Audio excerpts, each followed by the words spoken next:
a beautiful morning this morning. I needed the rain badly. So, this rain definitely makes me happy, but it makes me sad too that we're not a larger congregation this morning, but I completely understand, especially with the change of time. It was expected. But I thank you for being here. Thank you for your dedication, your love of God. You know, any pastor will tell you, I'd rather have a congregation of 20 or 40 or 50 good, faithful, loving Christians than to have 200 or 300 that are just not there. So I appreciate you and your love for God. You know, back in November, God called on me to preach a series on simplicity. You remember I preached on simplicity in prayer, the simplicity of the gospel, and living simply. The last sermon, Living Simply, ended that series, but it also begins this series. As I told you at the spiritual formation class I took in seminary, used Celebration of Discipline by Richard Foster for a textbook. And a lot of what I'm going to preach on today comes from that text. Foster teaches 12 disciplines that if practiced regularly will help us to draw nearer to God. I started with the outward disciplines in this series because they're less commonly covered. They're less commonly preached on, but I believe are equally valuable. So today I want to speak to you about solitude as a discipline. We started with simplicity, and now we move to solitude. It came as a command from Jesus. In Mark 6:30 and 31, the apostles gathered around Jesus and reported to him all they had done and taught. Then, because so many people were coming and going that they did not even have a chance to eat, he said to them, "Come with me by yourselves to a quiet place and get some rest." This was a command to rejuvenate after a time of hard work and fatigue. When we are zealous in our service to God, we have to be intentional to finding a time for solitude and rest. We need this, folks. We need to recover from our time spent working. If you worked all your life, you know that after a hard day's work, the first thing you want to do is get home, shower, eat, and go to bed. Or take a time of rest and then go to bed. It's important that we rejuvenate ourselves, that we take that time. Jesus gave us the great commission to go and make disciples of all nations. We can't make disciples in solitude, but it's in solitude that we restore our energy and reset our focus so that we can move forward, prepared for the battle with the distractions that the enemy will place before us. Because you know as well as I do, when you're out doing the Lord's work, Satan is going to put distractions. He's going to put things in place. This morning, Jeremy came in ready for a day off completely. Or as much as a pastor gets a day off. And ended up doing some computer work early this morning, trying to get things set up. So we have to be prepared. We're ready for whatever God allows Satan to put before us. So when he puts a distraction in our way, we have to turn to God. We have to be ready for that battle, to step forward and do what needs to be done. To do that, we have to be rested. We have to be rejuvenated. We have to be energized. Now, T.S. Eliot said, where shall the world be found? Where shall the word be found? Not here. There's not enough silence. So we have to find that time. We have to find that place. You know, I was thinking about this morning. I've heard people say that fishing is my church. I've heard people say. Well, fishing is not your church, but it may be your sanctuary. It may be that place where you go to get right with God, to find that solitude, to rejuvenate yourself, to recover, and to get energized, to get refocused on what lies before you. We all have that place, right? Or maybe multiple places. To me, it's not necessarily a particular place, but it's getting out by myself, particularly out in nature. So fishing is a good example. But also when I'm working out on the garden, I'm sitting on my tractor and I'm relaxing. I'm just letting things go. And I'm recovering from all the thoughts and all the physical labor. You know, the tractor's not physical labor, right? Not to me. It's just sitting there. But it allows me a chance to be by myself and to put away the things of the world, the thoughts and the worries that come from the world. So it's essential that we find and use time alone to renew, but it must be temporary. Once we are restored, we need to return to our mission in making disciples. Solitude is a step in the process. There are those who have dedicated their lives to solitude as a service to God, but solitude does not fulfill our commission. Dietrich Bonhoeffer, in his book, Life Together, titled one chapter, The Day Together.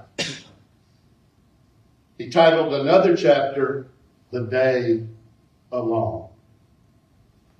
He wrote, "Let him who cannot be alone beware of community. Let him who is not in community beware of being alone. Each by itself has profound pitfalls and perils. God said it's not good for man to be alone in Genesis 2:18. So he made woman that we may have each other and reproduce so that we may have community." Jesus, in all aspects, demonstrated how we should live our lives. We teach a great deal on his time with his disciples, with the Pharisees and scribes, with the people in general. But we tend to emphasize less on the time he spent in solitude. In Matthew 4:1, as a start to 4:1 through I think it's 12. As a start to his ministry, he spent 40 days alone in the wilderness in preparation for what lay before him.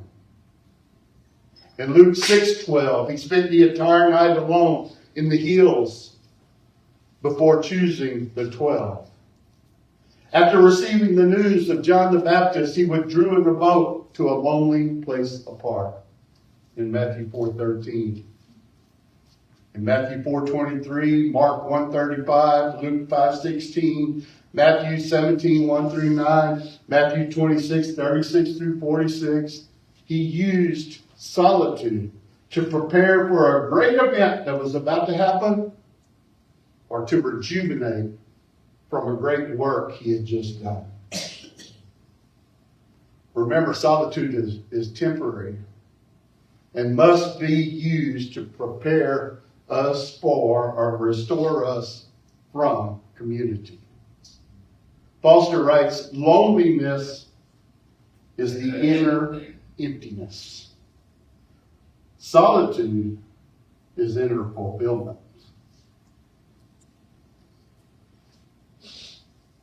I'm going to do a little freelancing here and talk to you just a little bit about things that I've experienced in my life, and I think every preacher, Jeremy can definitely agree with this, and I think Dale could too. When you come in and you preach and you expend yourself, we expend ourselves. And we're wore out after a day of preaching. We're only preaching for 20 minutes, 30 minutes. And I feel like I've been working 14 or 15 hours. When I get home and I've got some time to relax, and it's time to get along. It's time to rest. I can keep going. When I was overseas and I would preach, a lot of times they have a lot of things planned for you for the day. And so I could keep going as long as there was a lot of activity. But as soon as we got back to the hotel room, Lydia can tell you, I'm out for the count. You can forget about me. I'm going to rest because I'm done. I'm exhausted. And I need to recover because, like there, the next day was going to bring another big day of preaching and ministering to the people. I have to recover. I have to have that time alone to let God rejuvenate me, strengthen me, refocus me on what comes before me. You know, it's the same thing that we do prior to. As I said, Jesus uses it to rejuvenate and to prepare. We were in the Philippines again. Lydia was asked to lead a women's conference. And the day before, or the day of the conference actually, 4:30 in the morning, I woke up and Lydia's studying. And I told her, what are you doing? She said, I'm studying. I got to prepare. And she was really worked up, and I said, forget it. She said, what do you mean? I said, well, you know the material. I said, you now have to relax. You have to spend your time just allowing God to move in you, to rest you, to rejuvenate you, to strengthen you for the day before. I said, you're going to have a time tomorrow. But right now, it's late for study. Right now, you just need to relax and let God take over. And the next day, I've shared with many of you, the next day, the pastor and I stayed for a bit of her opening, the opening parts of her ministry, and she was struggling. She was struggling to stay awake. She was struggling to focus and to direct the words that she had to say. Now, after an hour or so, the ladies in the class helped to motivate her and get her going, and she got through that, and not only got through it, but excelled at it. But if she would have been rejuvenated, if she would have been focused when she went in, she would have been rested, she would have been more prepared. And so it's a lesson we all have to learn. But it doesn't just apply to pastors. It applies to all of us. There are times when we're called on to minister to people, to do things for others, to speak to others about God. And after that time, we need a time to just think about what happened and just relax and let it go. There's nothing we can do to change the past. And there's very little we can do to change the future. But one thing we can do is be prepared, be focused, and allow God to move in us. Amen. It takes that.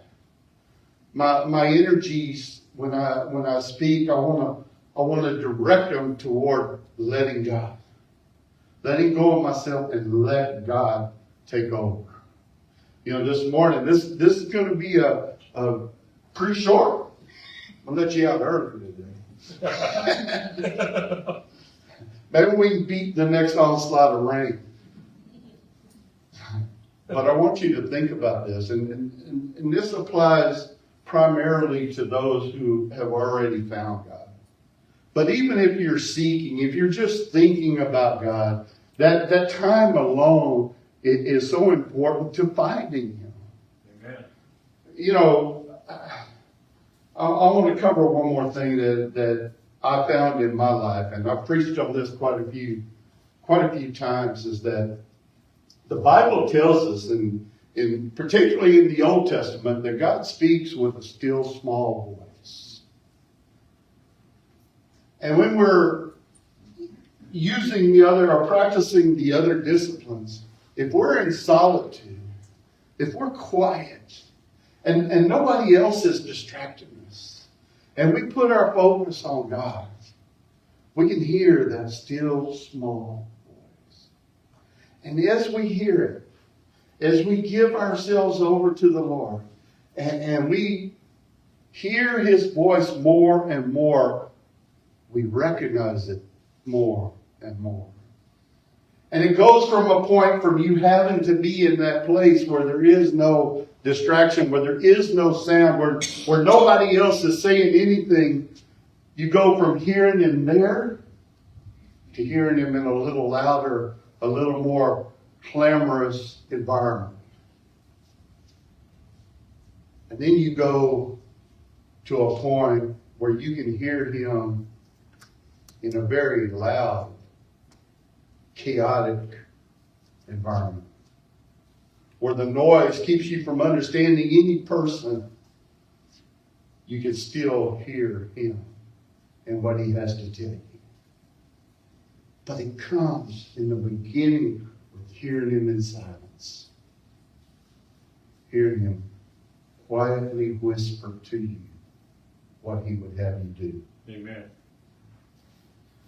I want to close with another quote from the book, and it's from Teresa of Avila. I want you to listen to this. Settle yourself in solitude, and you will come upon Him in yourself.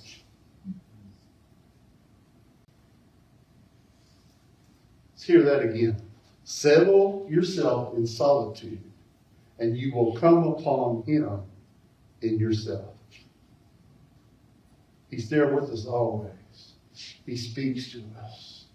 When we have that quiet time, that alone time, we can hear God. God will speak to us, and we will find Him, or He will find us. He will speak to us, and we will hear what He has to say. There's been there's a lot to the disciplines. As I said, Foster covers 12 disciplines. These are outward disciplines. These are disciplines that people see. They can see it when you practice them. Your solitude and your simplicity. You live a simple life, and you take your time of solitude. Then it's easier to practice the other disciplines. That's why I think they're most important. It's difficult to practice prayer, meditation, study when you're in a constant chaotic atmosphere. So solitude is going to help you with that. Simplicity, as I told you last time, will give you time for that. Without distractions of your own heart, of what you have to do or what's coming up. Just relax and let God. I think that's the best advice anyone can give you, is let God take care of things. Let God do what He wants to do. You act as God directs you, but let Him direct you. Now, many of us may not have ever known God or have ever heard God. I encourage you to speak to Him and to listen. Listening is probably more important than anything you can do. Listen to what God is telling you. Bishop Swearingen, you've heard me say this a few times, but Bishop Swearingen told me one time, he quoted me while he was doing a revival in Louisiana. And he was speaking on hearing God. And one of the members of the church he was speaking at told him, well, I've never heard God speak to me. How do you hear God? He said, well, I'm going to quote Pastor Mike Garrett back in Victoria. If you haven't heard God, maybe you need to shut up and listen. Because a lot of times when we're in prayer, we speak and we speak and we speak and we speak and we speak and we ask for this and we ask for that. And we're letting all of our stuff out to God. But we don't take the time to hear what He's got to say back to us. And you got to take that time just to listen for His voice, to listen for Him to speak to you, to guide you. We say it's about relationship, but a lot of people don't want to have a relationship. They want to have a one-way conversation. Well, that's not even a conversation. That's a monologue. But prayer, our word with God needs to be a dialogue. We need to hear what He's got to say. So I'm asking you this morning to think about these things, to pray on them, to study them, to look it up, and to listen to what God's got to tell you. If you've never accepted God in your life, He's waiting for you. He's ready for you to come to Him. The invitation is there. Let His voice speak to you. Let Him guide you. Let Him lead you into His company. If you've known Him but you stepped away, God forgives. He forgives as many times. Remember what Jesus said? Forgive your brother 7 times, 70 times. However many times is necessary. And that's how many times God will forgive us. As long as we keep coming back to Him. As long as we, in our hearts, are repentant for the things we've done. Repentant means that, we say we're sorry, but we really are sorry. And we really are turning away from those sins and turning to Him. If you need to follow God and follow Jesus in baptism, it's important. It's important to show that we share in His death and burial and resurrection. I don't think it's mandatory, but it's important. And it's important that we do all that is good, as Jesus said. So, if any of these things fit you, if you're just looking for a church family, somebody who will love you, and love you, at least attempt to love you the way God does, and I think we succeed maybe to a lesser extent, but we try. Then I ask you to come up this morning, to give yourself over to God, to pray with us, to allow us to be a part of what is going on with you and be a part of your relationship with God. Help you along the way. We're going to play a song of invitation. And during this time, I ask that you think about it and let God move you in any way He would have you move, in whatever He would have you do. It may be a call to ministry.